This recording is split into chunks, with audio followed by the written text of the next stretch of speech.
people stopping still. I can't see their faces, only the shadows of their eyes. I'm going where the sun keeps 17 minutos que pasan ya de las 11 de la mañana y como cada jueves tenemos nuestra cita con el Centro Óptima Optimízate. En esta mañana vamos a hablar, como cada día, con nuestra psicóloga logopeda Amalia Ortega, y yo he anunciado que hablaríamos del ciberbullying, pero lo que vamos a hablar es del bullying, el acoso escolar. Después nos dirá ella la diferencia entre el ciberbullying y el bullying. Bueno, tenemos un estudio que se ha elaborado en 25 países y que se ha publicado por Microsoft España, y dice que nuestro país sitúa en cifras medias a nivel mundial en cuanto al ciberbullying. Está, digamos, de los países que más denuncias tienen.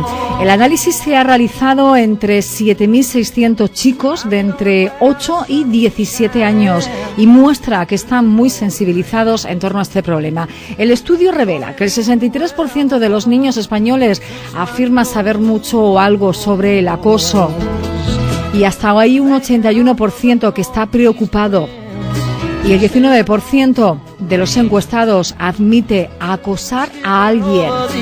El 37% de los jóvenes españoles que son acosados, un 17% admite recibir un trato poco amistoso, el 13% admite ser objeto de burlas y un 19% es insultado. Y las posibilidades de ser víctima de este bullying online se duplican cuando también se es acosado. La tasa de acoso entre quienes se burlan o amenazan a terceros escala hasta el 74% frente al 37% de quienes no. Y el 71% de los padres habla habitualmente con sus hijos sobre los riesgos que entraña Internet, y casi un 60% les enseña cómo navegar de forma segura. Y un 67% de los padres y de madres controla directamente el uso que hacen sus hijos del ordenador. Bueno, pues saludamos ya a esta hora a nuestra psicóloga Amalia Ortega. Muy buenos días, Amalia. Muy buenos días, Ana, muy buenos días a todos los oyentes de Onda Líder. Bueno, hemos leído pues un artículo que hemos creído interesante y abrí contigo este tema que vamos a hablar. Yo he anunciado que hablaríamos del ciberacoso, el ciberbullying, pero nos vamos a centrar lo que es en el bullying o el acoso escolar. Si te parece, Amalia, la primera pregunta, vamos a diferenciar qué es el ciberbullying y qué es el bullying a secas. El bullying o acoso escolar es una forma de violencia que se produce en el entorno escolar físicamente, es decir, con proximidad de tanto del acosador como de las víctimas. Y el ciberbullying es cuando se produce a través de la red, a través de las redes sociales que suelen utilizar los chicos y los adolescentes, ¿vale? Suele ser una extensión y suelen ir muchas veces acompañados, pero me gustaría, como el tema es bastante amplio, que hoy nos centrásemos en el acoso escolar o bullying, y el próximo jueves, tratásemos el ciberbullying, que es precisamente el acoso a través de redes sociales, a través de Internet, ¿vale? De acuerdo, pues vamos a centrarnos lo que es en el bullying, el acoso cara a cara. Lo que más preocupa, digamos, a los padres es, después de escuchar las noticias que continuamente pues aparecen esos casos, donde hay niños que incluso han llegado a quitarse la vida por no poder soportar ese acoso, lo que más preocupa a los padres es saber si su hijo está siendo víctima de un bullying, de un acoso escolar. ¿Cuáles son los síntomas? ¿Cómo lo detectamos? El primer síntoma que se suele presentar cuando un niño está siendo acosado es tristeza y un miedo tremendo a ir al colegio, ¿vale? Suele presentar a veces también psicomatizaciones, como que no quiere comer, que se aísla, problemas de sueño, nerviosismo. Y también los padres pueden ver que con mucha frecuencia pierde materiales escolares o viene con los materiales deteriorados, es decir, la mochila pintorrajeada, el estuche le falta una solapa. Entonces, esos son síntomas que cuando se producen en bloque hay que pensar que estamos ante un caso de acoso escolar. Normalmente los niños que sufren ese acoso, ¿hay algún perfil determinado? Perfil de los niños que lo sufren. Sí, luego hablaremos. Hace unos años se hablaba del perfil de la víctima de acoso escolar, pero en realidad la única característica es algún rasgo que pueda ser diferente al grupo en el que está ese niño. Entonces es mucho más apropiado, en vez de hablar de perfil de personalidad de la víctima, hablar de factores de riesgo o vulnerabilidad. Por ejemplo, Es decir, pues un niño que vista mucho mejor que el resto de la clase, o todo lo contrario, que vista mucho peor que el resto de la clase. Un niño que hable muy bien, un niño que sea extranjero, o un niño que tenga una discapacidad. Es decir, cualquier característica visible que les haga diferentes puede ser ya un factor que va a aumentar la probabilidad de que sea la víctima de acoso escolar. antes el ser diferente, en el caso de vestir bien, de hablar bien, de ser un poquito más guapa o más guapo de lo normal, te convertía, digamos, en el rey de la clase, la persona más popular. Ahora se han cambiado, digamos, la torna, ha cambiado el pastel, y esa persona que destaca porque es más guapa, más alta, más delgada, más esbelta o cualquier otro calificativo, digamos, de admiración, se convierte en víctima de un acoso, ¿no? Sí, efectivamente. Y me gustaría recalcar que cuando estamos hablando de acoso escolar, estamos hablando de un proceso dinámico y de un proceso en el que hay tres partes, no solo dos, que normalmente nos creemos que solo existe el maltratador o el acosador y la víctima. Pero existe, es por así decirlo, como si fuese un triángulo, y existe además de la víctima y del acosador, las personas que lo presencian, es decir, los observadores, los compañeros que son testigos de ese maltrato, y de esa continua ridiculización, de esas bromas pesadas, de ese empujón. Entonces, yo creo que cuando hablemos de las pautas, vamos a recomendar también pautas para el grupo, para el resto de la clase, que muchas veces no se denuncia ese maltrato por miedo a que él se convierta en una víctima también del agresor. Claro. Ahora después hablaremos del agresor, cuáles son su pauta de comportamiento, pero vamos a continuar un poquito con la víctima. ¿Cómo es los acosos hacia esas personas que destacan por algún motivo?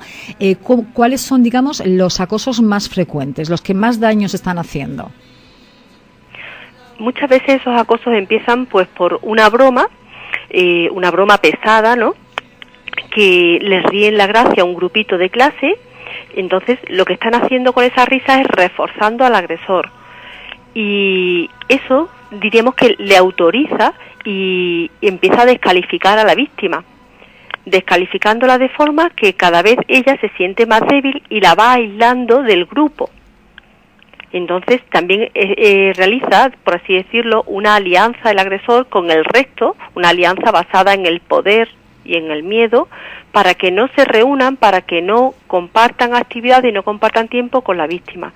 Y los casos, por ejemplo, que yo he estado viendo, la víctima se ve que pasa los recreos sola, y en el mejor de los casos con solo otra chica o con una hermana, porque la han dejado totalmente aislada. Entonces es un miedo a que en cualquier momento pues va a haber o insultos o algún empujón, o le van a esconder la mochila, ¿vale? Y muchas veces cuando en la primera fase esa niña, porque con más frecuencia son niñas que niños, comenta que le esconden la mochila o que le han tirado la carpeta, a veces trivializamos esa información y decimos, bueno, es una broma. Cuando una broma es muy pesada, te provoca un daño y te genera un miedo, eso no es una broma.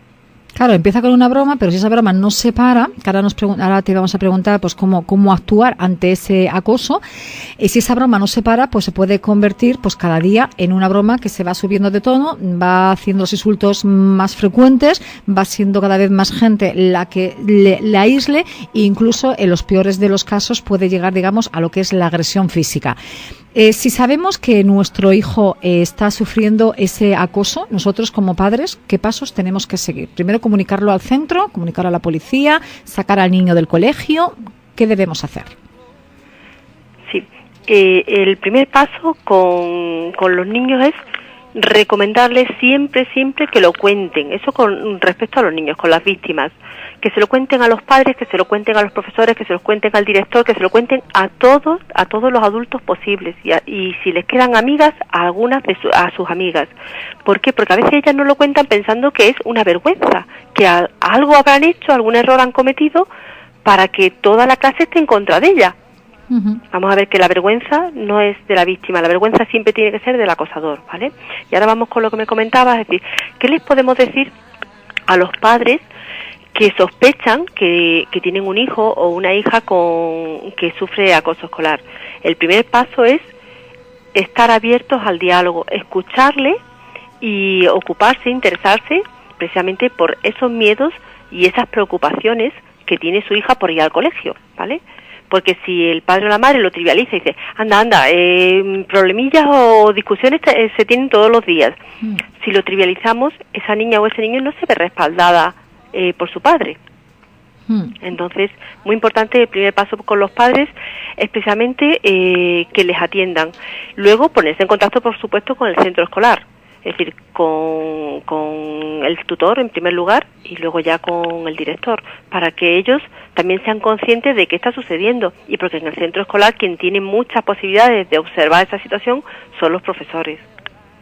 Ahora vamos a conocer un poquito al acosador, a la persona que acosa. Estamos hablando de edades comprendidas en el estudio desde los 8 hasta los 17 años.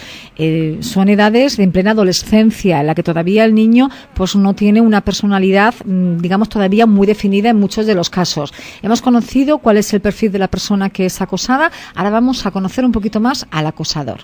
¿Qué rasgos tienen en común?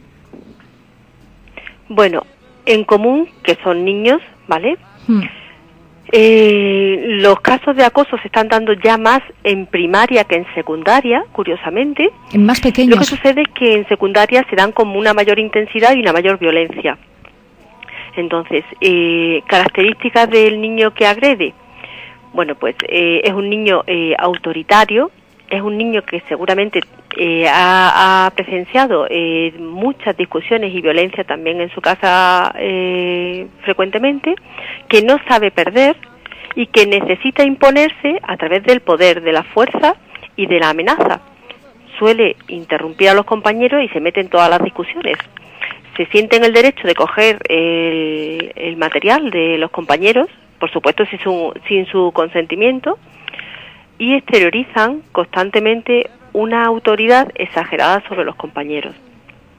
¿Cómo se trata a un niño que nos encontramos con un caso, con un niño que presenta esos perfiles, que probablemente sea, si no es un acosador, lo vaya a ser en un futuro porque tiene todos esos factores de riesgo para hacerlo? ¿Cómo actuamos ante ese niño o niña? En el caso de los padres, es decir, yo entiendo que quizás les cueste más precisamente percibir cuando su hijo es un acosador, ¿no? Hombre, si su casa está viviendo... Es que digo, si en su casa está imitando el ejemplo de los padres, que son, digamos, violentos, es muy difícil que el padre sepa que su hijo actúa de la misma forma porque lo están viendo bien, algo normal. Yo me refiero, digamos, en las personas que rodean, por ejemplo, un profesor, ese alumno que está siendo agredido con él, ¿cómo se le trata para enfrentarse a ese niño que acosa? El primer paso es buscar apoyo por parte del niño o niña que está siendo víctima, buscar apoyo de los compañeros y buscar apoyo del profesorado y buscar apoyo de la familia. Es el primer paso. Y luego el profesorado ya hay, es decir, los centros educativos tienen un procedimiento, lo que entiendo que a veces están un poco colapsados por tantos objetivos y tantas exigencias, pero tienen un procedimiento precisamente para actuar cuando se da un caso de acoso escolar. Entonces, vamos a ver algunas cositas que sí que se puede hacer precisamente con ese agresor, ¿no? Con el niño que está acosando. Por supuesto, en el centro, hacerle partícipe de una serie de reuniones, ¿vale?, donde se le tiene que dejar muy claro que no se va a tolerar ninguna violencia, ninguna falta de respeto. Eso es importantísimo, que entienda que hay comunicación, que la víctima no está sola, porque mientras que la víctima esté aislada, él tiene todo el poder en sus manos, ¿vale? Entonces, primero que ya se sabe, que está identificado y que hay una serie de límites. Y luego, lo recomendable es que con él se haga una intervención, diríamos, para que desarrolle otro tipo de habilidades de relación con los compañeros, que no estén basadas en la imposición y la autoridad. ¿Se consigue con el resto de rehabilitar? los niños, ¿Se puede conseguir rehabilitar a un niño que presenta ya ese carácter? ¿Es fácil de que ese niño, digamos, deje esa forma de actuar y se convierta en un niño normal, por llamarlo de alguna forma?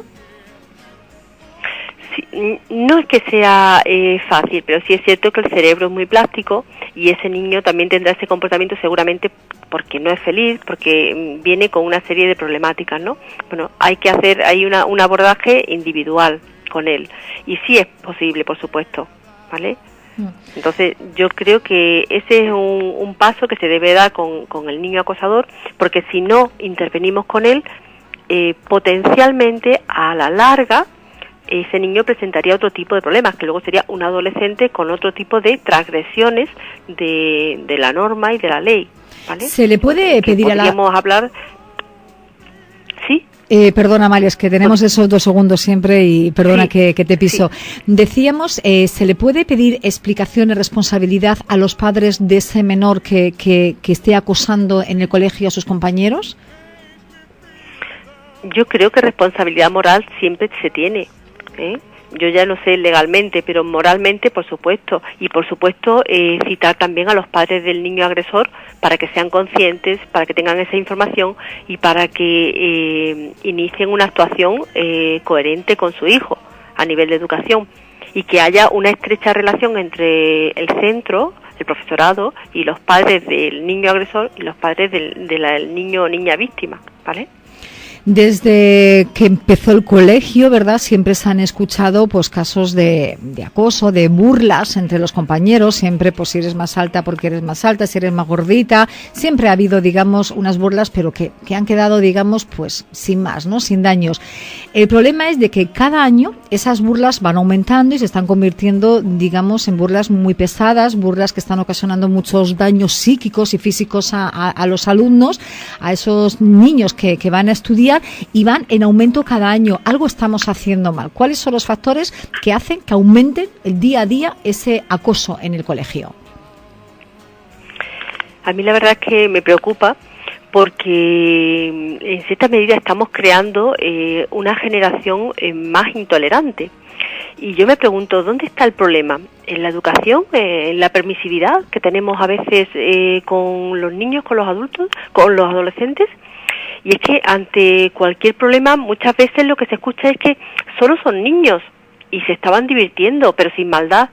Vamos a ver, si un niño se está divirtiendo a costa de que otro sufra, eso no es una diversión, ¿vale? Ahí hay maldad. Entonces, esas palabras, ¿perdón? Que ahí hay maldad, que sí hay maldad. Claro, ahí hay un comportamiento que está generando un dolor en otro niño. Entonces no estamos trabajando la empatía y el respeto. Y yo también creo que es que los adultos a veces no somos conscientes y no nos sentimos responsables del clima social que creamos, y lo creamos todas las personas, todos los días. Entonces que nuestros hijos y nuestros sobrinos y nuestros alumnos y los hijos de nuestros vecinos, que vamos a ver, que no se han criado en una burbuja, no han caído de una higuera, solo decirle yo a los padres, son un reflejo de cómo nosotros nos comportamos. Entonces yo creo que ahí el primer paso para prevenir toda esa situación es que nosotros los adultos, y yo, vamos, me implico y soy partícipe de eso, creo que tenemos que tomar conciencia y ser responsables de nuestro comportamiento, porque estamos dando ejemplo. Y ya por último, Amalia, ¿qué recomendaciones nos darías? Bueno, pues recomendaciones, diríamos, para prevenir precisamente estas situaciones. Para prevenir, revisar nuestro... para prevenir, y si se está sufriendo acoso, pues ese niño, también esas recomendaciones de la actuación, que se haga bien, pero que con dureza. Pues empiezo por prevenir. Sí. Para prevenir, revisar nuestro concepto de respeto, ¿vale? Y hasta dónde podemos gastar bromas o producir un daño en otra persona. Con los adultos como ejemplos de conducta, revisar a qué viene a veces que nos riamos con tanta frecuencia de características o de errores que cometen otras personas, llegando a ridiculizarlas si es una persona muy diferente a nosotras o con unos valores muy diferentes, ¿no? Tomar conciencia de eso y, por supuesto, romper la ley del silencio en el sentido de que muchas veces cuando los niños dicen cualquier comentario sobre algo que está pasando en clase, bueno, pues eso hay que hablarlo tranquilamente y hay que asumir responsabilidades, ¿vale? Eso con respecto a la prevención.